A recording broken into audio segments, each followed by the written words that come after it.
الله الرحمن الرحيم الحمد لله والصلاة والسلام على رسول الله وبعد. الفقه الميسر زمونږ استاسي کتاب جاری وساری دی. ارکان التیممی، ارکان د تیمم. ارکان التیممی اثنان فقط. ارکان د تیمم چې دی دا دو دی صرف. اول نمبر مسح جميع الوجه، مسکول د ټول مخ. دویم نمبر مسح الیدین مع المرفقین، مسکول د دوانو لاسونو سره د سنگلو. دا د تیمم ارکان شو. اوس مخکې چې د سنت بیانې سنن التیممی، سنتونه د تیمم. تسن الامور الاتیه فی التیمم، سنت کولی شي دغه کارونه راتلونکي په تیمم کې. اول نمبر چې دی ان یقول بسم الله الرحمن الرحیم فی اوله، ویل بسم الله الرحمن الرحیم په اوله کې بسم الله الرحمن الرحیم ویل. دویم نمبر ان یراعی الترتیب فیمسح الوجه اولا، دا چې لحاظ ساتل د ترتیب او بیا مسح کول د مخ اول، ثم یده الیمنى او بیا د ښي لاس، ثم یده الیسرى بیا د ګس لاس مسح کول. یعنی د دې ترتیب لحاظ ساتل چې اول مخ مسح ده او بیا هغه نه پس چې د ښي لاس بیا ګس لاس، نو د ترتیب لحاظ ساتل دا دویم نمبر سنت دی. دریم نمبر سنت الله یفصل بین مسح الوجه والیدین بفعل اجنبی، یعنی جداواله نه راوستل، فاصله نه کول په مابین د مسح د مخ او د لاسونو د مسح بفعل اجنبی په کار غیر متعلقه باندې. یعنی فاصله نه کول، یعنی او داس کې چې څنګه مونږ او تاسو ته تیر شو چې داسې به نشي کولای چې یو کس مخ وینځي، مخ وینځلي وي هغه وچی بیا لاسونه څنګه وینځي نه، نو دا هم بیا دلته څه شی دی دغه سنتي بیان کا. څلورم نمبر ان یقبل یدیه ویدبرهما فی التراب، په خاوره کې لاسونه مخکې وروسته راکاږي به، یعنی راکاږل مخکې کول وروسته کول. کله چې په خاوره کې دواړه لاسونه ایږدل کېږي نو مخکې وروسته داسې راکاږل چې بیا هغه څه شي خاوره پې ولګي. پنځم سنت دی. پنځم نمبر ان ینفض الیدین بعد رفعهما من التراب، دا چې سړه کول، یعنی مطلب داسې فوکې ورکول یا داسې یو لاس په بل لاس باندې وهل چې کم هغه خاوره چې انخطې ده په لاسونو باندې هغه تینا څه شي هغه تینا لړه شي، نو داسې کول. نو دام څه شی دی دام سنت دی. ان ینفض الیدین بعد رفعهما من التراب، دواړه لاسونه په خاوره د ګنده کېدو نه پس وسنډي، دا سنډل چې دی دام څه شی دی دا سنت دی. شپږم نمبر ان یفرج اصابعه عند وضع الیدین فی التراب، کله چې لاسونه په ځمکه ایږدي نو ګوتې به فراخې وي. ان یفرج دا چې فراخې وکړي اصابعه ګوتې خپلې عند وضع الیدین په وخت د ایږدلو د لاسونه فی التراب په خاوره کې، نو دا هم څه شی دی دا هم سنت دی. اوس مخکې کیفیت التیمم، طریقه د تیمم یعنی عملی طریقه څه شی ده. وی من اراد التیمم، څوک چې د تیمم اراده وکړي نو شمر عن ساعدیه، نو خپل لاسونه به لستوڼي پورته کړي، شمره یعنی لستوڼي. وقال بسم الله الرحمن الرحیم، بسم الله الرحمن الرحیم بوي ناویا استباحة الصلاة، او موز جایز کېدو نیت بکی، یعنی استباحة الصلاة چې ما د پاره موز جایز شي. ويضع باطن کفیه على التراب الطاهر،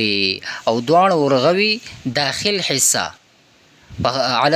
یعنی ويضع باطن کفیه او اږدي به باطن ورغوي، یعنی دنه طرف د لاسونه دا به اږدي على التراب الطاهر په پاکه خاوره باندې. څنګه به اږدي؟ مفرجا بین اصابعه مفرجا بین اصابعه، ګوتو منځ کې به فراخوالی پیدا کوي. ما اقبال الیدین و استدبارهما، سره د دواړو لاسونه مخکې او وروستو به وړي، یعنی اقبال الیدین و ادبارهما، یعنی کله چې لاسونه ایږدي که نه نو مخکې وروستو به بوزي. او بیا هغه نه پس وینفضهما بیا هغه نه پس دواړه لاسونه چې کله ثم يرفعهما بیا به پورته کړي وینفضهما بیا هغه نه پس دا به وسنډي یا وینفضهما او دواړه لاسونه به وسنډي. ثم يمسح بهما وجهه او د مخ مسبه ور باندې وکړي. ثم يضع باطن كفيه على التراب او بیا چې دی کې به دی باطن یعنی ورغوي اما کرنګي على التراب په خاوره باندې مره ثانیه دویم ځل به بیا کیږي څنګه به کیږي کل اوله په شان د دی چې اول څنګه یې خو بیا به مرګ اما کرنګي کیږي. ثم يمسح بجميع كفه اليسرى او بیا به مسکی بیا غنه پس چې دی مسبکی. ثم يمسح بجميع كفه اليسرى يده اليمنى مع المرفق وی بیا په خپل پورا غس ورغوي چې دی. ثم يمسح بجميع كفه اليسرى يده اليمنى بیا چې دی بیا په خپل پورا غس ورغوي خیلاس مسکړي خیلاس به مسکړي. ثم يمسح بكفه اليمنى يده اليسرى مع المرفق او بیا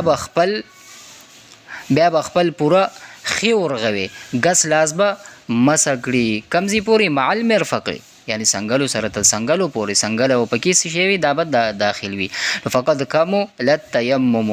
نو بس دا تیمم عملی طریقه چې شوا دا پورا شوا. ويصلي به ما شاء او بیا دی وکړي پدی باندې من الفرائض والنوافل یعنی پدی تیمم باندې فرض او نوافل منځونه چې څومره خوخوي کولې شي. ويصلي به ما شاء من الفرائض والنوافل نو چې څومره خوخی بیا دا کولی شي. نواقض التیمم نواقض یعنی د تیمم ماتونکي اسباب. اول نمبر څه شی کل شی ينقض الوضوء ينقض التيمم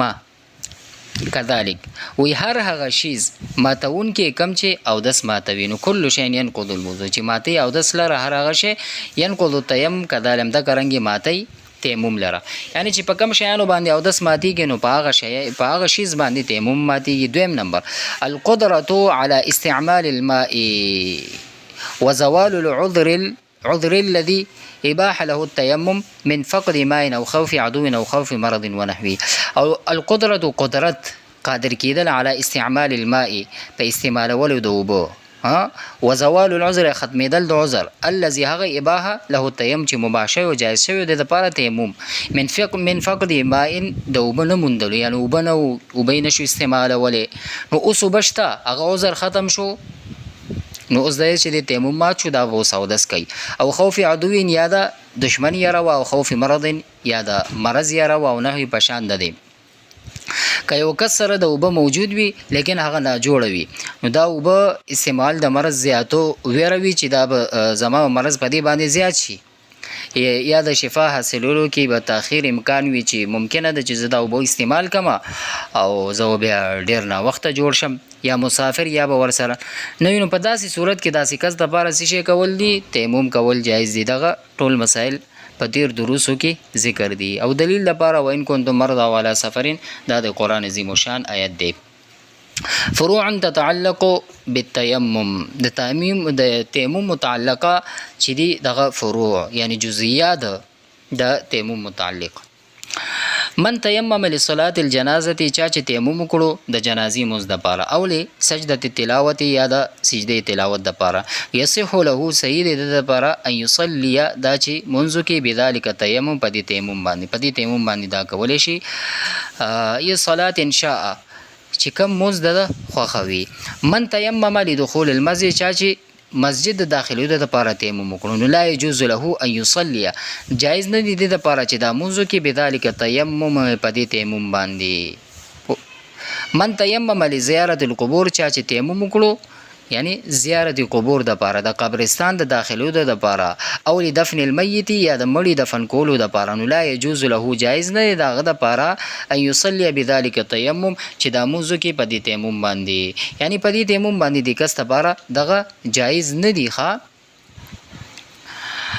مې يرجو څوک چې د دې خبرې امید لري چې انه یجد الماء چې د وخت تیرودونه مخکې یعنی انه یجد الماء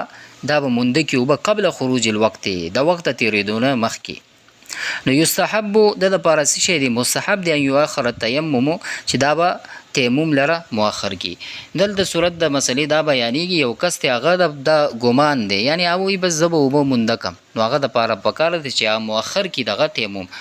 آخري وخت دی بولی ک بیا و نشونو بیا د تیمم وهي. الذي وعده احد هغه کس چې چا ور سره د اوبو وعده کړی وي بل مای د اوبو یجب علیه واجب دی په باندې ان یؤخر التیمم چې یعنی مؤخر بکی تیمم د لپاره وسی شي یعنی مؤخر کوي با دا ورسته کوي تیمم ځکه چې هغه وعده کړی دا نو پتا باندې واجب دی چې تدا سی شو کا مؤخر کا دا تیمم بیا چې کړي وبرونه او بس بیا غنه پد کا تیمم کې بیا جایز کی. من کان معه ماء قليل او فی حاجه الى عجن الدقيق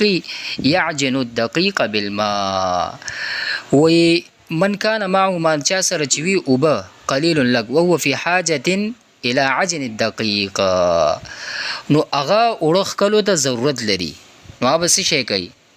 بس اوړه دې پیسې شي کی واغږي په دې باندې من کان له مان قلیل او بلګي دی اوړه د پارم ضرورت دی چې هغه غږي کنه نو بس عادي دلته استعمال کی اوړه دی واغږي زکو بلګي دی نو بیا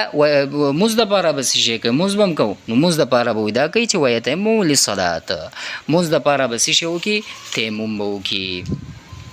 من کان معه ماء قلیل او چاره چې وبوي یعنی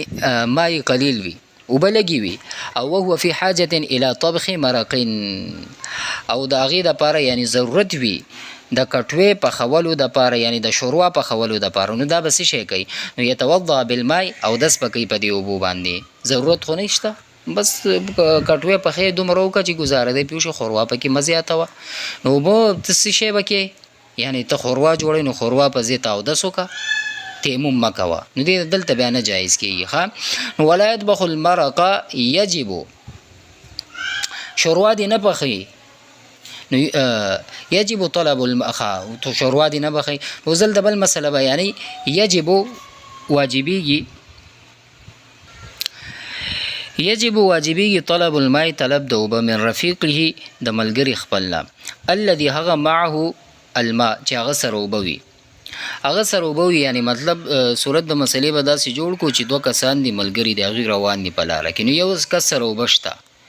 نو بشته نو پتا باندې لازم دي چې تا غنه څه شو که طلب د وبو که تیمم مکوا کد بیا اذا کان فی مکان کدا داسې مکانو داسې زیو چې لا يبخل الناس بخل نکولو خلکو په وبو کې فيه بالماء یعنی په وبو کې بخل نکولو بیا به وبتنه غواړي نو بیا ته بیا ضروری دي چې ته تنه وبو غواړه. اما اذا کان فی مکان هر چی داسې زیو چې يبخل الناس چې بخل کولو خلکو فيه پاغه کې بالماء یعنی پاغه کې یعنی سیشه بخل کولو یعنی خلکو بخل کولو نو فلا یجب علیه نو واجب ندی په دی باندې طلب الماء طلب دوب من غیره غیر د دینه یعنی دو بدی دو صورتونو کې دا بیان ک اوس دو ملګری دی روان دي دی یو ملګری سره وبنشته بل سره شته نو دی په لپاره ضروری دی چې ته بل ملګری نه وبو غواړه کدل ته خلکو بخل کولو نو بس بیا مغواړه او که بخل نه کولو نو بیا تا باندې واجب دی لازم دی چې وب څه شی وکا وغاړه. يجوز جائز دی تقدیم التیمم مقدمه کول د تیمم علی الوقت په وخت باندې اذا لم یکن چې کله نوی په حکم المعذور په حکم د معذور کې یعنی چې کله ته په حکم د معذور کې نه نو وخت نه مخکې تا د پته وبنشته نو تا هغه وخت کې تیمم مخکې وهلی شي ها يجوز تقدیم التیمم مقدم کول شي په وخت باندې او که معذور نو بس بیا خو نجایز کیږي ځکه چې ته عذر وي او العذر اخوا کو نو بیا غنه پس بیا تیمم و مقطوع الیدین. اوس دلته داسې صورت بیانې چې یو کس لاسونه چې دي خپې لاسونه هغه کټ شوي دي او اوس خو به دا منظم کوي او په مخ باندې زخمونه دي نو دا به څه شی کوي تیمم به کوي څه نو مقطوع الیدین والرجلین یعنی کټ شوي لاسونه او خپې یصلي مونځ به کوي بغیر طهارت بغیر طهارتنا اذا لم یکن اذا کان بوجهی کله چې کله وي په مخ د باندې جراحتون یعنی زخمونه وینو دا به څه شي کوي بغیر د تیمم نه بس دا د څه شو کی دا د منځو کی اذا كان الاكثر من الاعضاء کله چې وی اکثر اندام او النصف یعنی منها داغنه جریحا یعنی څه وی زخم وی زخم وینو تیمم مکي که اندام زیاتو او یا نیمو نو بیا تیمم دا لپاره جایز کیږي او اذا كان الاكثر من الاعضاء صحيحا کله چې اکثر اعضاء یعنی اندام صحیح وو نو توضأ نو او دس بکی بیا او چې اوس زخم دی اکثر زیات دی یعنی اوس لک خو زخم دی نو هلته به هغه وینځي او که نه نو ومسح الجریح نو مسح به کوي په هغه زخم په زخم باندې زخمی باندې نو هلته به مسح وکړي نو دلته په آخره کې دا بیان که بعضې وخت کې داسې وي چې اکثر اندام وی که اکثر اندام یا نیم اندام زخمی وو نو بیا به څه شی کوي نو بیا به تیمم کوي او که اکثر اندام څه شی صحیح وو نو بیا به څه شی کوي نو اودس به وکړي او ورسره اودس سره اوس خو هلته اوبه نشي اچولی چې کوم ځای کې زخم دی نو هلته به مسح وکړي